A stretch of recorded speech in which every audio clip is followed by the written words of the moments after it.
Hello, starry-eyed tribe.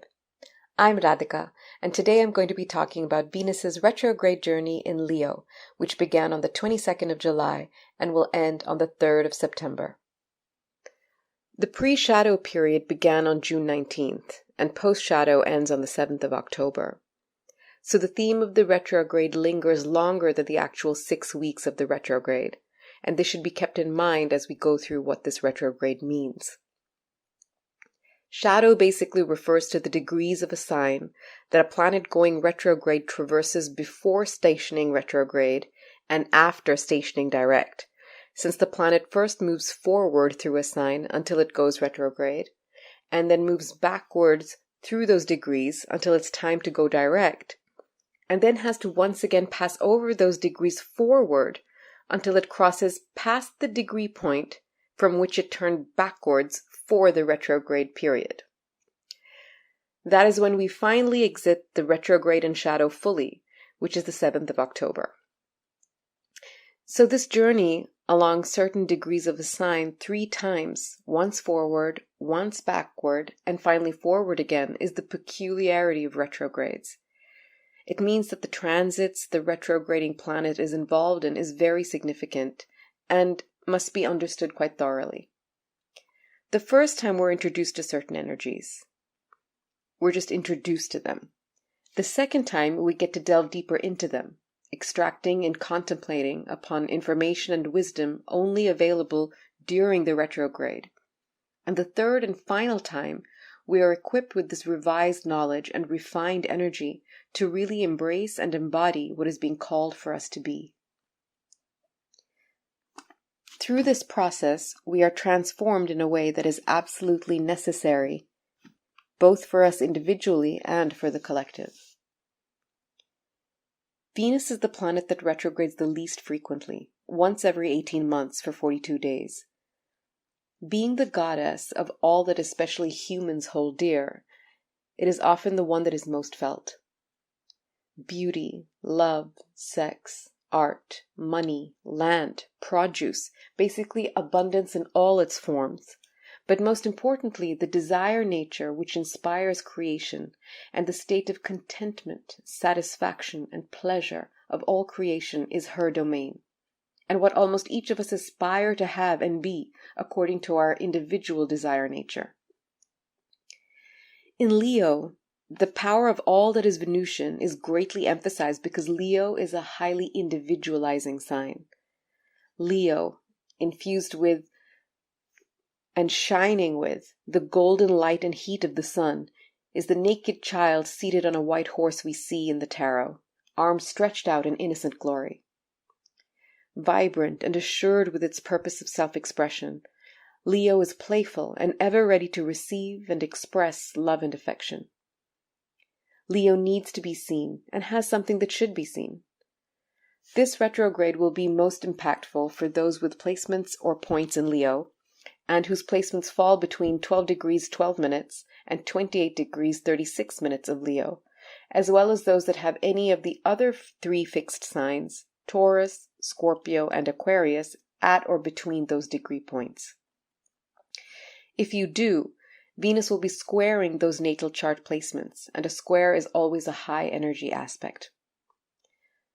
But all of us have Leo in our charts regardless of natal placements, and whichever house or houses Venus is traveling through at this time is where your Leonine nature resides, and the themes of this area in your chart is what will be invited in a big way to be activated and enter your consciousness in a new way. Retrogrades are an opportunity to reboot, upgrade, level up a certain part of our consciousness, and through that are tangible manifested experiences in the external world. So when it's in the sign of Leo, this is how we naturally shine or need to shine, where our spontaneous creative talents and abilities lie, where our entitlement to joy, pleasure, and admiration is expressed. This part of our chart is where we have a boldness, a courage, an instinctive need to birth something in our own image, as testament to our own personal wonderfulness. Humility, hesitation, and modesty are not the way of the lion. Flamboyance, flair, and celebration is what is called for, And this is such a beautiful energy that each one of us must embody in our own way for us to know that we're really here. Each of us have unique gifts that must be realized, actualized, and expressed for us to feel alive. Leo is the life force energy of the human heart, and without it in play, we're unable to tap into the natural, childlike joy that is the very substance of a life well lived. Sadly, most often people assume that such a feeling of majesty and vivaciousness is reserved for celebrities, a certain social class, or people whose physical appearance conforms to commercial definitions of beauty. And with Venus traveling through this sign, these false concepts are definitely going to be probed up. Everyone has an inner child that wants to burst forth into play. Everyone has the right to create a life of pleasure and fun. Everyone has a reason to be admired. Everyone has the ability to inspire others into active creativity. Everyone needs to feel that they are the custodians of something magical. This Venus retrograde is very, very potent because she aspects every planet except for Saturn, as well as the nodal axis, Lilith, and Chiron. Which means that at this time, our individual and collective relationship with Leo's energies really matter. And given what a powerfully joyous and loving sign this is, I am so excited about this retrograde. If you're listening to this and thinking, no, I don't feel like I have any Leonine energies in my chart, I don't recognize that I feel or express myself like that in any way, this is most likely because placements in that part of your chart are in what are commonly referred to as challenging aspects, or it is intercepted, meaning you don't have Leo on the cusp of any house. It is found in the middle of two other signs in a house, or that your sun, the ruler of Leo, is in challenging aspects. If that's the case, this retrograde is so much more important to work with consciously, because Venus inspires life through desire. She awakens everything through desire for some form of creation. And she's spending so much time in this sign this year, altogether 3 months, which is truly a celestial gift, a gift from the goddess to our hearts. Here she provides ample opportunity to recognize our true and authentic personal values when it comes to everything that we believe brings happiness.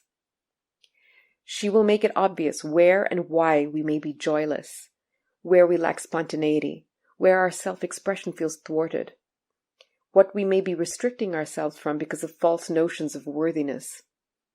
On the other hand, where we seek pleasure, gratification, and admiration at the expense of our authenticity will also be highlighted. Leo can fall into the tendency of projecting an image it knows an audience will appreciate and establish a distorted ego or sense of self which is dependent on the admiration and feels very rejected or dejected if that admiration isn't acquired. When are we putting on a show of romance or talent instead of really being it? What kind of pleasure-seeking or self-validating activities are we overindulging in? Venus is in relationship with everything, so wherever she is in our charts during this time is what we are learning to relate to in a new way, a better way. Everything she'll be aspecting is creating a stunning symphony of deep transformation of Leo, of ourselves, where we get to work on and with the best of this sign and release the parts that do not serve the decree of genuine love and creation. Because the nodes, the outer planets, and Chiron are involved, this is definitely a maturing of Leo that is underway. In the beginning of the retrograde, she trines the North Node in Aries, which means she sextiles the South Node in Libra as we just shifted into this nodal axis. A fire trine is impulsive, bold, adventurous, full of confidence and gumption, and fire is transformative. On its own, we may have felt this more strongly, but since Pluto back in Capricorn is squaring the nodes, the trine isn't quite as free for us to witness unfolding. Still, there is something that we clearly want to manifest, and since the points of destiny are involved, whatever that is in our Aries part of the chart is meant to. Stoke this fire, add more fuel, gain more momentum, take your desires seriously, nourish them. More importantly, nourish the feeling that these desires are stirring. What is the vision? Give it your attention. Recognize its power. A trine from Venus, whether you can tell or not, is pouring possibility and probability into your endeavor. Whatever this is, it is going to transform your life. The most interesting and powerful aspect Venus makes is the Yod formation with Neptune and Pluto. Venus quincunxes both Neptune and Pluto, who are sextiling each other. This means Venus in Leo is the release point, the apex of the energies generated by Neptune in Pisces and Pluto in Capricorn, but only once the quincunx energies between each respective planet has been integrated. This aspect has a special mission and a karmic purpose. This is a more complex aspect, but it's absolutely worth understanding. A quincunx is often described as an aspect of incompatibility, that it's between two signs that have nothing in common, and therefore this part of the psyche is split or inconjunct, which is another word for the quincunx. I don't quite see it that way because, first of all, any aspect that exists does so for a reason, and everything in nature is for the purpose of creation, which includes evolution and transformation. The points that flow less easily simply have a more particular design for what needs to be shaped, and any resistance to this is what causes what is experienced as difficult or challenging. Because of our conditioning to control everything out of a fear-based perspective on reality, our instinct is to resist anything that does not conform to our preconceived ideas of process and outcome.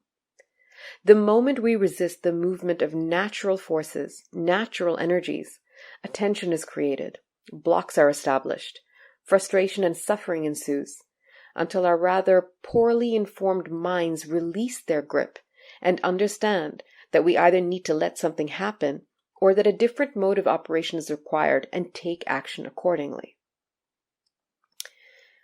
So between Venus and Neptune, we have Leo and Pisces and quincunx, and with Pluto, it's Leo and Capricorn. Different elements, different modalities, but this aspect exists and it is perfect, because there can be no flaw in mathematics, in geometry. This 150-degree apart aspect must be. Both Neptune and Pluto are transpersonal planets and refer to the collective unconscious.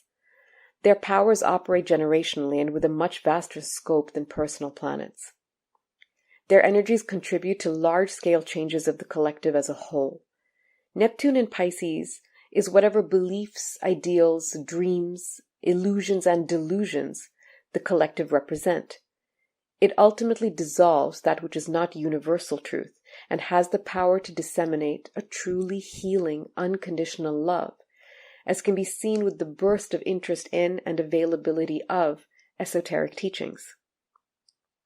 It also brings to the fore the type of art that dissolves our concepts of reality, which is very much seen in TV and film for the last decade. So here Pisces and Leo have common ground: art, theater, image, illusion, awe. They are both deeply feeling signs and also have that childlike innocence in common. They are not thinking signs.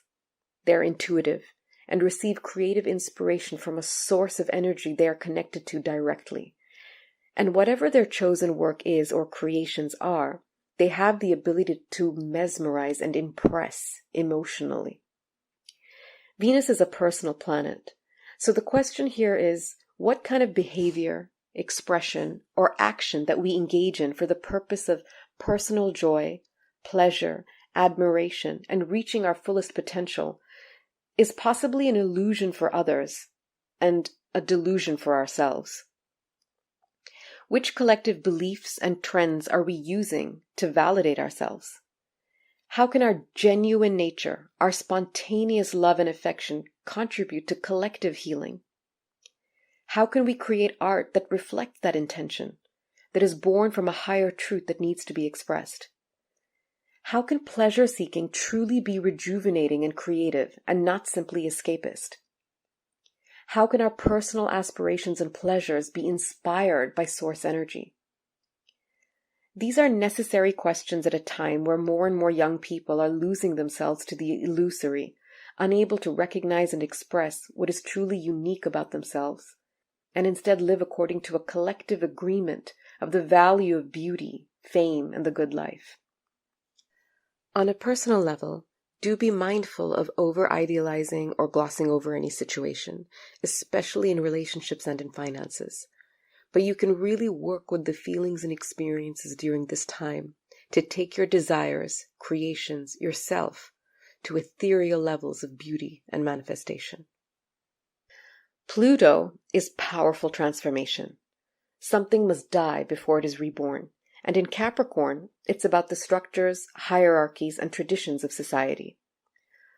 Pluto has now retrograded back into Capricorn after entering Aquarius in March, so he's really back to blaze through the remnants of toxic and corrupt Capricorn energy, which is in large part a minority of elitist powers dominating and determining the fate of the majority. An era of industrialization and consumption that has separated us from and destroyed nature, and is born from a distorted concept of ambition and achievement. Here, Leo and Capricorn have in common the need for acknowledgement, and both signs can very often have a rather insecure inner world that is largely compensated for by its outwardly behavior or achievements. Their ambition to consolidate themselves in the world in a significant manner is common to both. So we have Leo in personal planet Venus and Capricorn in transpersonal planet Pluto. The questions here are, what kind of society have we created and helped sustain that takes an innocent, generous, affectionate, and creative energy like Leo and used it for material gain?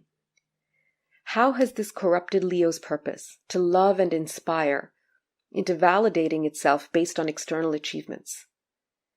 How has art and beauty become commodified, industrialized, commercialized, thereby limiting what art and beauty can be and how it can be expressed or experienced?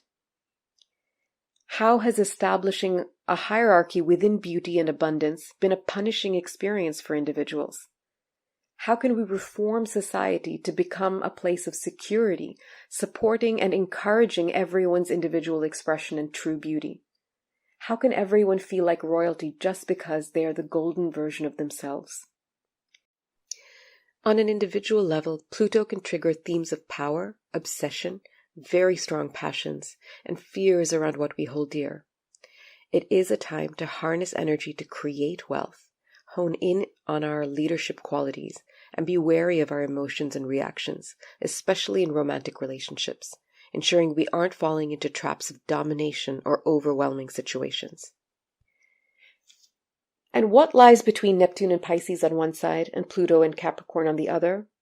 Aquarius, Leo's opposing sign, which is what balances and harmonizes Leo. Another collective sign, Aquarius is what reminds Leo that everything isn't about its own pride and glory and pleasure and possible emotional theatrics, that there's a bigger picture here, a bigger purpose to all that Leo holds in its heart. And Aquarius, with its cool, sharp, insightful mind, diffuses Leo's tendencies towards attention-seeking or self-important behavior. Aquarius is also extremely authentic and original, and just. It seeks equal opportunity for all, and this is perfect to ensure that Leo's expressions and creations are genuine, not compiled to impress a crowd, and to remind Leo that either everyone is special or no one is special. Since we have a long stint in Leo, keeping in mind and working with Aquarian wisdom is the counterbalance that's necessary.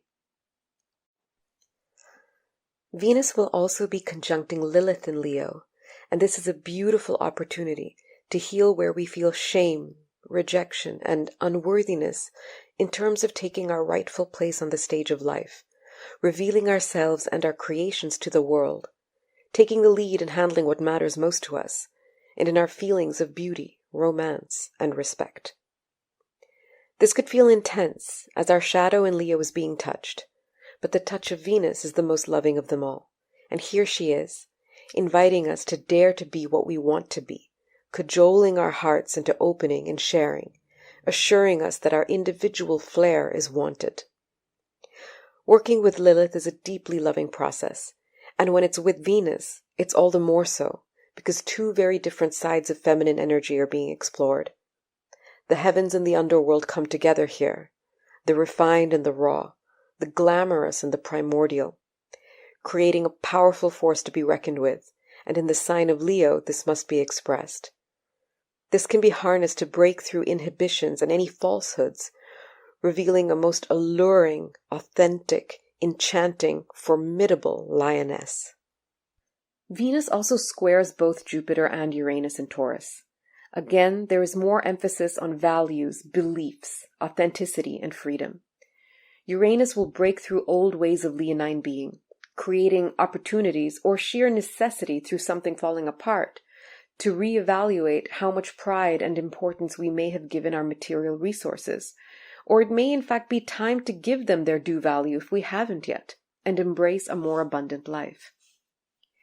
Venus and Jupiter are both abundant and indulgent, so some caution in how we invest our energy romantically and financially is fine to keep in mind. Jupiter also organizes and manages energy, so there may be a lesson in that for us, whatever form that energy is taking in our charts between our Taurus and Leo houses.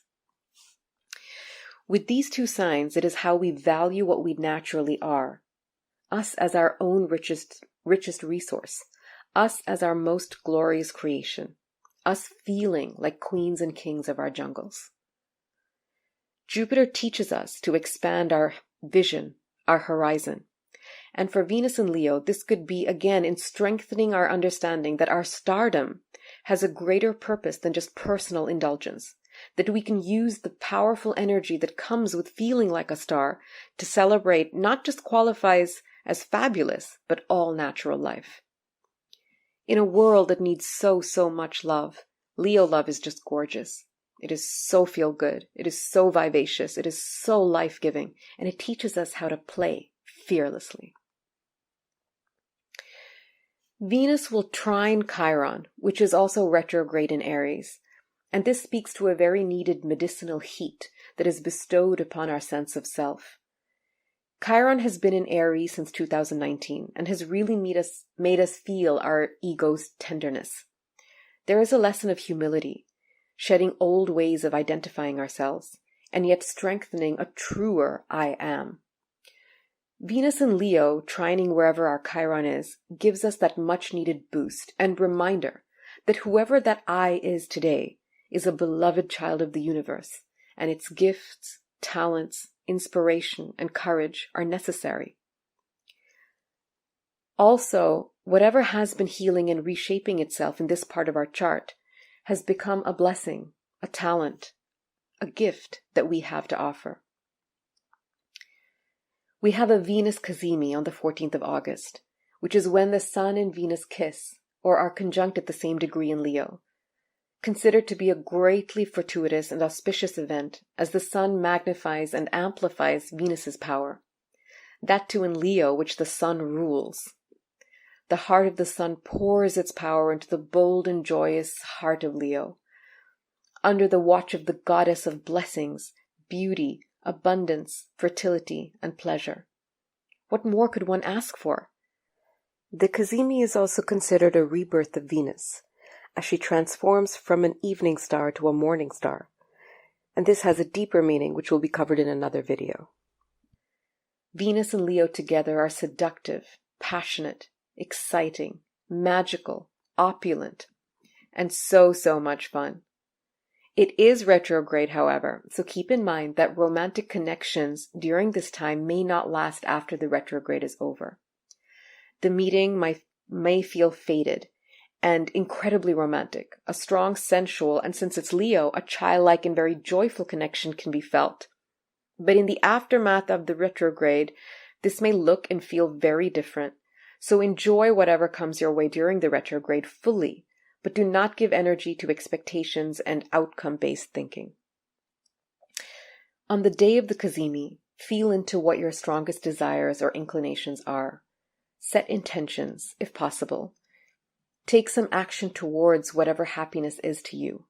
Enjoy the union of the Sun and Venus and fill your cup with their golden light. Knowing this force of creative love lies within you always, and the universe longs for your unique way of unleashing it. With that, I wish for you all to get really intimate with Venus during this time. Welcome her blessings as well as the profound wisdom of all the planets she's aspecting, and find yourself revitalized and bejeweled in mind, body, and spirit by the magnificence of Leo.